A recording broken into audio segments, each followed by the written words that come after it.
2024 సంవత్సరంలో జరిగిన చేదు జ్ఞాపకాలను మర్చిపోతూ కొత్త ఏడాది అంతా మంచి జరగాలని అందరూ కోరుకుంటారు.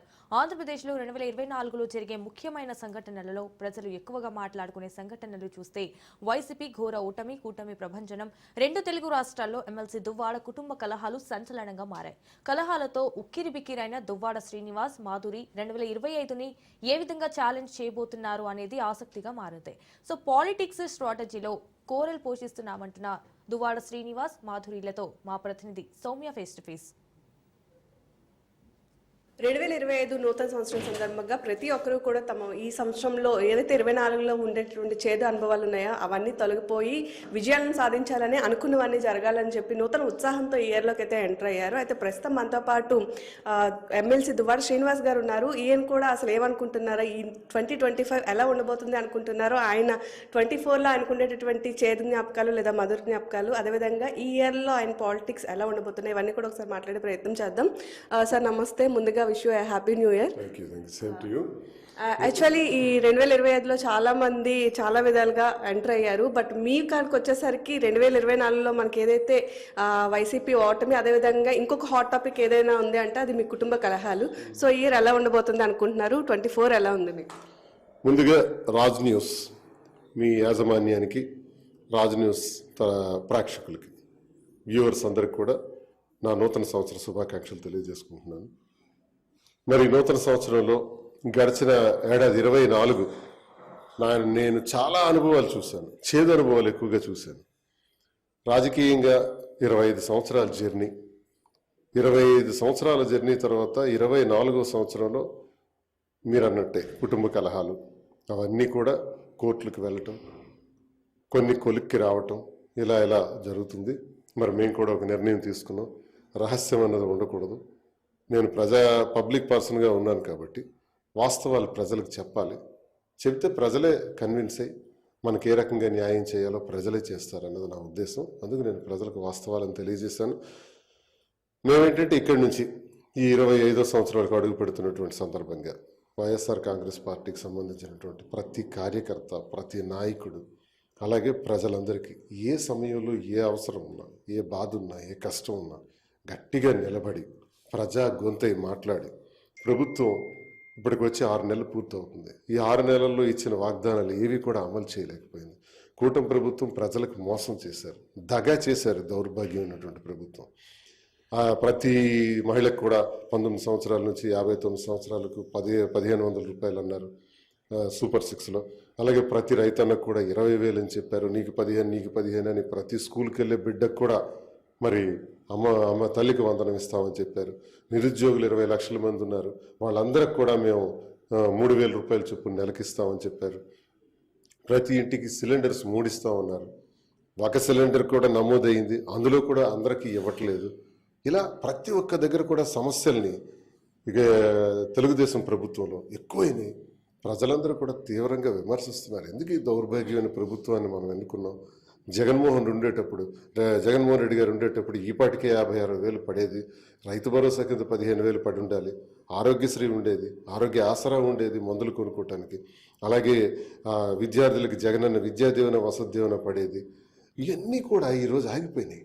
ఆగిపోవటం వల్ల ప్రజలందరూ కూడా మనకు చాలా మోసం చేసింది ఈ ప్రభుత్వం. ఎంత వేగం ఎన్నికలు వస్తాను వేగం కొట్టిపడేయడానికి చూస్తున్నారు. కాబట్టి మేము కూడా ప్రజల పక్షాన ప్రజా గొంతే గట్టిగా మాట్లాడి పనిచేస్తాం.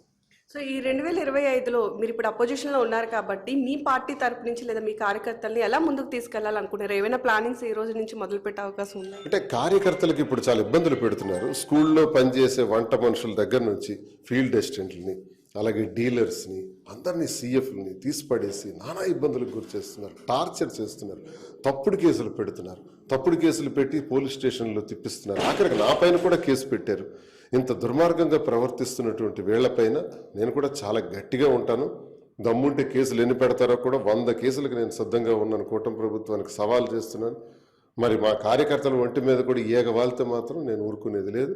చాలా స్ట్రాంగ్గా దీన్ని గవర్నమెంట్కి ఎగ్నెస్ట్గా నేను పనిచేస్తాను.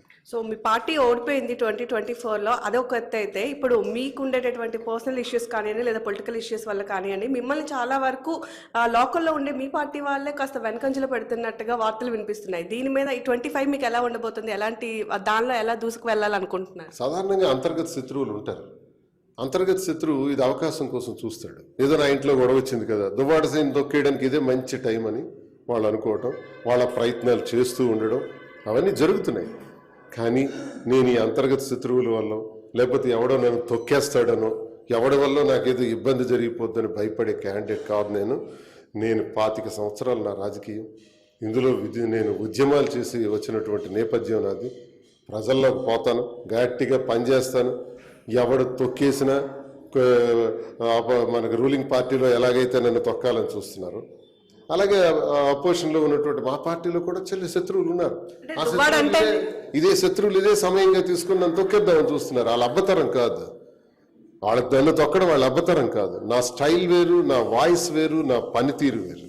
అంటే ఇప్పటి వరకు అందరూ కూడా దువ్వాడ అంటే ఒక చరిష్మా లేదా ఒక గట్స్ ఉన్న లీడర్ వైసీపీకి సంబంధించి అని అనుకున్నారు. బట్ ఈ మధ్య చాలా ట్రోల్స్ విమర్శలు ఎదుర్కొంటున్నారు. సో ఈ నేపథ్యంలో 25లో దాన్ని ఎలా ఎదుర్కోవాలనుకుంటున్నారు? ట్రోల్స్ ఉన్నాయంటే ట్రెండింగ్ అవుతున్నాయని కదా అర్థం. లెట్ దెమ్ ట్రోల్ చేసేవాడికి ఒక్కసారి వాడి షర్ట్ ఇప్పితే వాడి పుట్టుమచ్చలేటో నాకు కనబడతాయి. ట్రోల్ చేసేవాడికి నేను ఒకటే సమాధానం చెప్తున్నాను, మీరు ట్రోల్ చేసి నన్ను పీకింది ఏం లేదు. అరే ట్రోలర్స్, ఇందులో జనసేన టీమే ఎక్కువ ఉన్నారు. ట్రోలర్ గాళ్ళందరికీ నేను తెలియజేసేదట, నేను అధికారంలో ఉన్నప్పుడు లేకపోతే ఎమ్మెల్సీగా ఉండేటప్పుడు నేను ఏమైనా అవినీతి చేశాను, అక్రమాలు చేశాను, భూదందాలు చేశాను, అధికార దుర్వినియోగం చేశాను, అక్రమాస్తులు సంపాదించాను, తీసి దమ్ముంటే కేసు కట్టి నన్ను అరెస్ట్ చేయండి. అరే ట్రోలర్స్, దిక్కుమాలిన ఏదో మా ఇంటి వ్యవహారానికి పట్టుకుని మీరు ఏదో ట్రోల్ చేస్తే ఈ దువ్వాడ సీన్ ఇక్కడ ఎంట్రుకు కూడా పోదు. ట్రోలర్స్కి గట్టిగా మీ ఛానల్ ద్వారా నేను సమాధానం చెప్తున్నాను, నా ఎంట్రుకు కూడా పీకలేరు. నేను చెప్పాను రా ట్రోలర్స్కి చెప్తున్నాను, నేను చేస్తున్నాను. ఎస్, మా కుటుంబ గొడవలు చెప్పాను, మా ఇద్దరు విషయాలు కూడా చెప్పాను. మీరు చెప్పట్లేదేరా, మీ ఇంట్లో కూడా గోల్డ్ ఉన్నాయి కదా, మీరు చెప్పట్లేదు, రహస్యాలు దాచుకుంటున్నారు. అదేవిడ గుంటూరు కిరణ్ గారు అంట, ఇంకెవరో కృష్ణకుమారి అంటే ఇష్టానుసారం మాట్లాడేస్తారు. దమ్ముంటే అందరం ఒక దగ్గర కలుద్దాం, దమ్ముంటే రండి, నేను ఒక్కడే వస్తాను. ఏం పిక్తారో చూస్తాను. ట్రోలర్స్కి ఖాతరు చేయండి. నేను గట్టిగా పని చేసుకుంటూ పోతాను. ట్రోలర్స్ పనితో మాకేం పని, ఇంకా ఆగేది లేదు.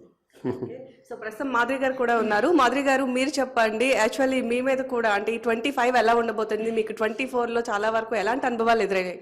నాకు 24, 25, 26 ఏ ఇయర్ అయినా ఒకేలా ఉంటుందమ్మా. ఎందుకంటే నా లైఫ్ నాకు నచ్చినట్టు బ్రతుకుతాను కాబట్టి ప్రతి ఇయర్ నాకు ఒకటే, ఈ బాగుంది నెక్స్ట్ ఇయర్ బాగాలేదని మాకేం ఉండదు. ఎవ్రీ ఇయర్ నాకు ఒకటే, ఎందుకంటే ఇది నా లైఫ్, నాకు నచ్చినట్టు నేను బ్రతుకుతాను కాబట్టి every year is a beautiful life నాకు.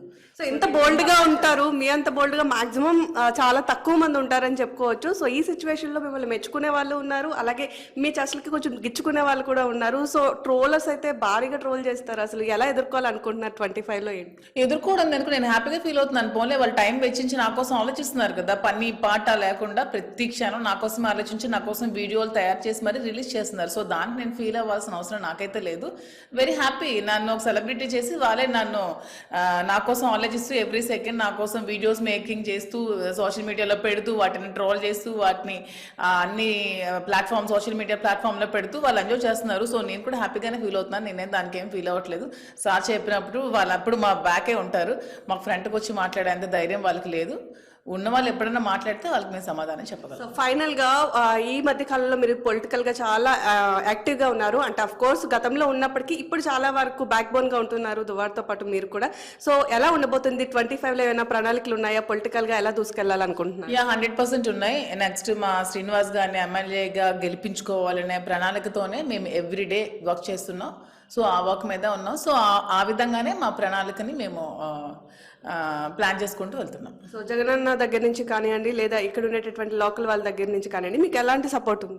లోకల్ వాళ్ళ సపోర్ట్ ఎవరు నాకు అవసరం లేదు. జగన్మోహన్ రెడ్డి మాకు ఎప్పుడు సార్ అన్నట్టు గాడు, అతని కోసం మేము పనిచేసుకుంటూ వెళ్తాం. ఎవరు సపోర్ట్ అక్కర్లేదు. శ్రీనివాస్ గారు ఎప్పుడు ఒంటరి పోరాటమే. ఆ ఒంటరి పోరాటంలో నేను ఎప్పుడు అతను తోడు ఉంటాను. సో 24లో ఎదుర్కొన్న చేదనుభవాలని 25లో లేకుండా చూసుకుంటాం అనుకుంటున్నాను.